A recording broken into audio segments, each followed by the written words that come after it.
পাহাড়ের উপরে এত বড় পার্কিং আমি আর দেখি নাই। হ্যাঁ, এদিকে একটা লিফট, তারপরে যে উপরে কর্নারে যাচ্ছে ওখানে একটা লিফট। মসজিদ যাওয়া যেহেতু উপরে, এই জন্য লিফট সিস্টেমটা রাখছে এখানে। আর সবচেয়ে বড় কথা হচ্ছে এই ডিশ খাবার। আসসালামু আলাইকুম, সবাইকে জুম্মা মোবারক। আলহামদুলিল্লাহ, আজকের দিনটি খুবই ভালো কেটেছে আলহামদুলিল্লাহ। আজকে আমরা যে মসজিদে নামাজ পড়তে আসছি, এই মসজিদের পার্কিং এরিয়াটা হচ্ছে এটা। আপনারা দেখতে পাচ্ছেন প্রচুর পরিমাণ মানুষ হয় এবং গাড়ির জ্যাম থাকে, পার্কিংয়ের জায়গা নাই। আমরা অনেক ব্যাগ পেতে হয়েছে পার্কিং করার জন্য। তো সবচেয়ে মসজিদটির আকর্ষণ হচ্ছে এই মসজিদটি আনুমানিক আমার ধারণা 7 থেকে 8 তলা হবে উঁচুতে এই মসজিদটি। বিল্ডিংয়ের যদি আনুমানিক ধারণাটা করি, আমার যতটুকু ধারণা হয়তো কম বেশি হতে পারে। অনেক উঁচুতে এই মসজিদটি এবং কত পরিমাণ বাতাস আপনারা দেখে বুঝতে পারছেন। মসজিদটি যতই প্রশংসা করি কম মনে হবে, এতটা সৌন্দর্য মসজিদটি। আমি হয়তো পুরোপুরি সব কিছু তুলতে পারিনি, সময় স্বল্পতা কম ছিল, আমরা গিয়েছি অনেক লেটে। তো এই যে পার্কিংটা, এটাই কত উপরে আপনারা দেখে বুঝতে পারছেন। দূরের বিল্ডিংগুলি কতটা ছোট দেখা যাচ্ছে। পাহাড়ের উপরে এত বড় পার্কিং আমি আর দেখি নাই, এই প্রথম দেখেছি। আর পার্কিংটা কয়েকটা স্টেপে মসজিদের চতুর সাইড দিয়ে পার্কিংয়ের ব্যবস্থা করে রেখেছে।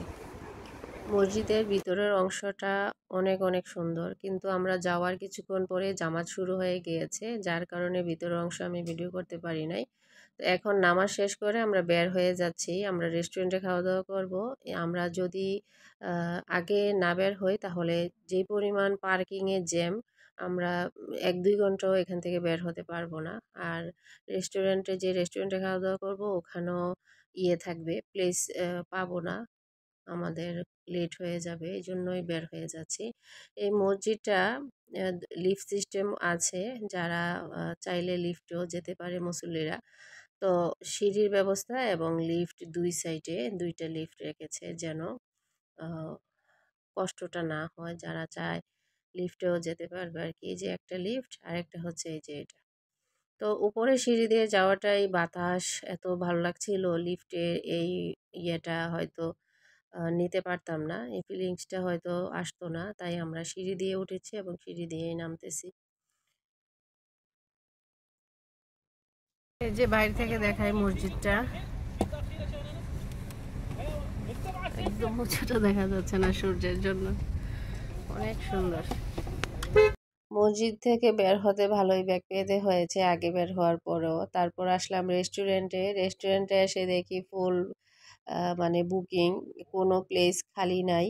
আর রেস্টুরেন্টটা এতটাই ফেমাস, মানুষ জায়গা না পেয়ে দেখা যাচ্ছে পার্সেলই বেশিরভাগ মানুষ নিয়ে যাচ্ছে।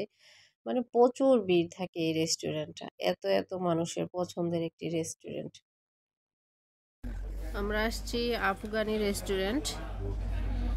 আমাদের একটা ছিল যে আফগানি বিরিয়ানি খাবো, তো গত আমরা পার্কিংই পাই নাই, আসতে পারি নাই, আরও বলতে খেয়েছি, তো আজকে চলে আসছি।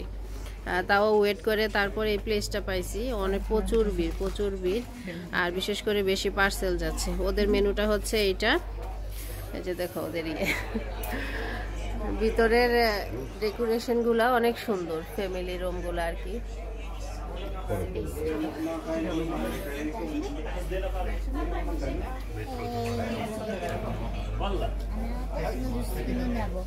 এটা হচ্ছে গোবরাতে। এই তোমার ক্ষুধা লাগছে? কে বলছে তোমার তো ক্ষুধা লাগে নাই? তুমি তো বাবা পিঠা খাইছো।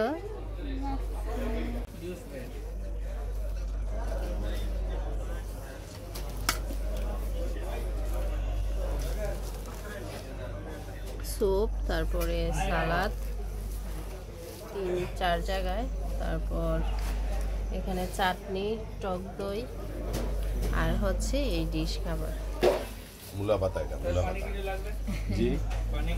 স্যুপটা মোটামুটি টেস্টি, ভালোই। এটা হচ্ছে পুরা যে ঝোলটা আর কি।